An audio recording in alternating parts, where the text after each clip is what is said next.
Hello guys, I'm Steve. Welcome back to the channel. Welcome back to another video. If it's your first time stopping by the channel, hit that subscribe button. Trust me, you won't regret it.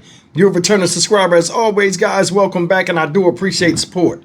Well, summertime is upon us, and when summertime comes and people will have a lot of time on their hands, kids are out of school, a lot of times it brings an uptick in violence.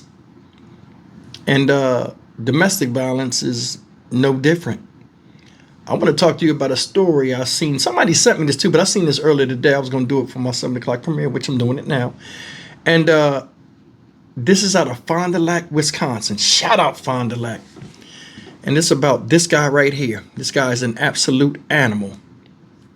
And he's a man-child. This guy right here is 34-year-old Hayden Daffinson of Wisconsin. This guy's currently locked up in Fond du Lac County Jail. Why? Because he attacked his 38-year-old girlfriend or ex-girlfriend after they broke up while she was picking up personal items from her home after they just ended things. I don't know why guys do this, but it's just a reality out here. And I'm going to read you this article from Law and Crime because they got the longest article with the most stuff. And it reads as follows.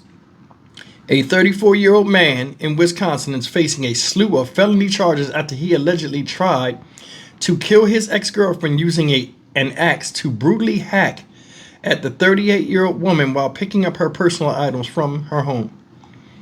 Hayden Daffinson was taken into custody on Sunday and charged with one count. Look at these charges. One count attempted first-degree intentional homicide with modifiers for use of a dangerous weapon and domestic abuse, court records reviewed by Law and Crime show.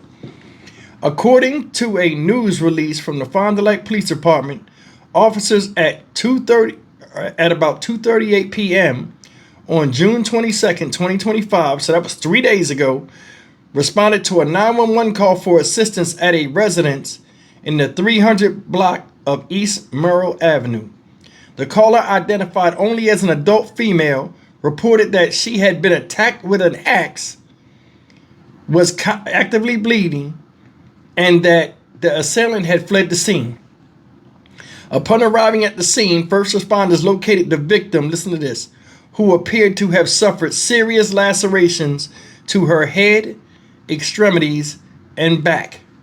Officers immediately began providing life-saving care while securing the scene. The victim was transported by first responders to St. Agnes Hospital in Fond du Lac on the southern end of Lake Winnebago for treatment. Due to the severity of her injuries, the victim was subsequently airlifted to Theta Medical Center in Neenah, some 30 miles away from the north end of the lake, where she underwent extensive surgeries. Remarkably, the victim is listed as in stable condition as of Sunday evening.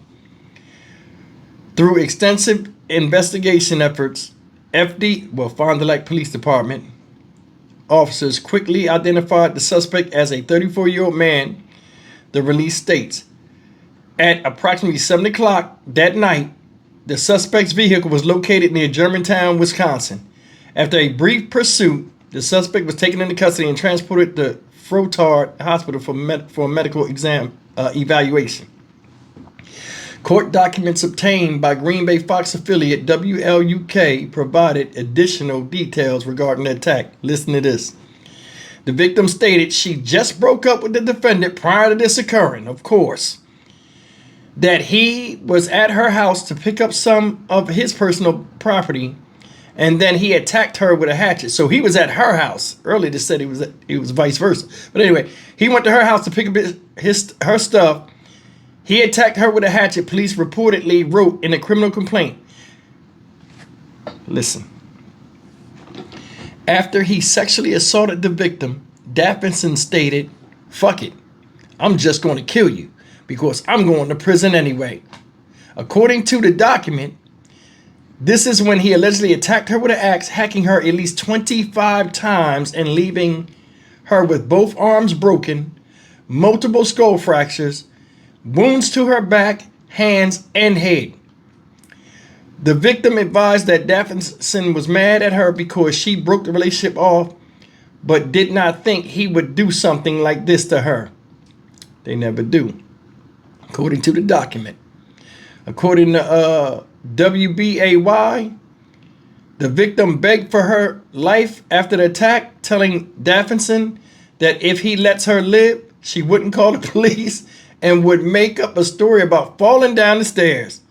Police said during the pursuit of Davidson, he reached speeds in excess of 110 miles an hour. This was a horrific act of violence, and our hearts are with the survivor as she begins her long road to recovery.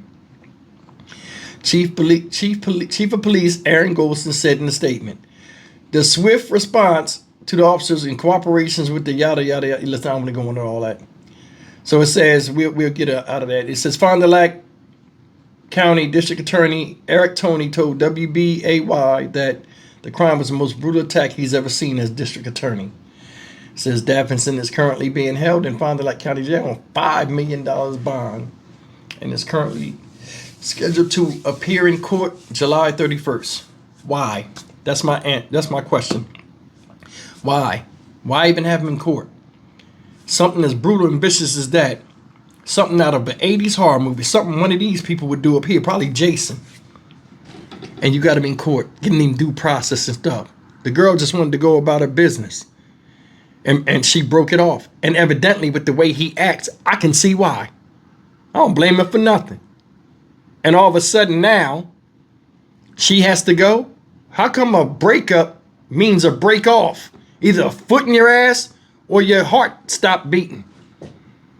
It's like crazy. I don't understand this. And the thing that's messed up is a lot of people wear masks. You never see this coming. Never see it coming. She went over herself to get her stuff. Just look at this for what it is. And it shows you the child in a lot of men, or the immaturity factor through sexual frustrations. She's a little bit older than him. Hey, I don't want to do this no more. Goes over to the house to get her stuff. Normal, respectable. She didn't see him as somebody. She thought that mask was truly who he was. Went over there. She was picking that stuff up. I guess that ass was looking good. That ass was fat. He attacked her. I need to hit it one more time. Forces himself on her. After it's over, I'm going to jail anyway. I just raped you. Here comes the man tantrum. I hate you, I hate you, I hate you. Dumb shit. She has to reason with him. Don't you think about that? You done got chopped with an axe 25 times. You already see the extensive damage. You're bleeding. Broke both arms because an axe is a heavy slashing weapon. He don't look like no small dude, so you know it was some pressure behind them blows. While she's still cognizant and getting all kind of fucked up, she has to plead with this monster to let her go. And he falls for it, and she gets the help she needs. With 2 broke arms, you know she had to have a hell of an adrenaline rush to get to the phone and calmly speak to get the help she needed. Said she was in such bad shape that they took her from one hospital to another. You've been chopped with an axe 25 times, and one hospital can't deal with you. They got to send you to another hospital by helicopter. This is what's out here now. Men are doing stuff other men look at them that it's not so manly. You throwing temper tantrums. Listen, I remember back in the day, dudes would fall into depressions and just be sad when a girl leave them. And dudes would be like, man, what the fuck? You know what I'm saying? And it's not saying that people do, everybody got heartbroken before, but it's certain things like where you just like, damn, okay, well, I'm sad. Okay, let me go out here and do something else. Now, they don't even want to go through that. It ain't even depression. It's extreme fits of anger and savagery to where you like, I'm going to kill the bitch. It's a stupid stuff. Stupid. And everybody's doing it. It ain't got nothing to do with no culture, no color, no nothing, not even age. I did a story this morning. 5, 10-year-old girls was trying to kill a little boy because he cheated on another girl. One of their friends. They had a plan. A murder plot. This is what's going on. I have never met somebody and my end all be all was this one person. I was happy before I met you. I can be happy after you leave if you don't want to be with me. Listen, who wants to, from a male standpoint, this is the biggest thing, and I keep saying this in every domestic violence video I do. This is the biggest thing with me. I don't want to be around somebody that I got to either hit, be raped with my mouth, or they got a hold on me from a mental and emotional standpoint to where if they ever leave, I want to kill them and throw a tantrum like a little boy crying for his mom. If it gets that messed up in my head, I got to let you go. If not for your safety, for mine. Man, it's crazy out here, man. For real, 25 times you hit somebody with an axe? After you raped them? What? It's been a long day. I'm getting off here. I gotta take a break. I'm Stock Market Steve for the Dynamic Reason channel. As always, like, comment, share, and subscribe. What's messed up about this whole thing is not that his dumb ass is going to jail, because honestly, he don't belong in jail. Prison's too good for what he did to this woman, because the effects and the scars from those deep wounds will never heal. So I don't know how bad she looked, but she's put in a position where just meeting this guy and giving him a chance now has resulted in the rest of her life she has to explain why she has wounds on her, because people stare and ask questions. Nobody wants to keep going back and reliving the horror by explaining over and over again, whether it's casual conversation or not, how a man tried to kill him. You agree or disagree? I'll see you in the next video. Take care.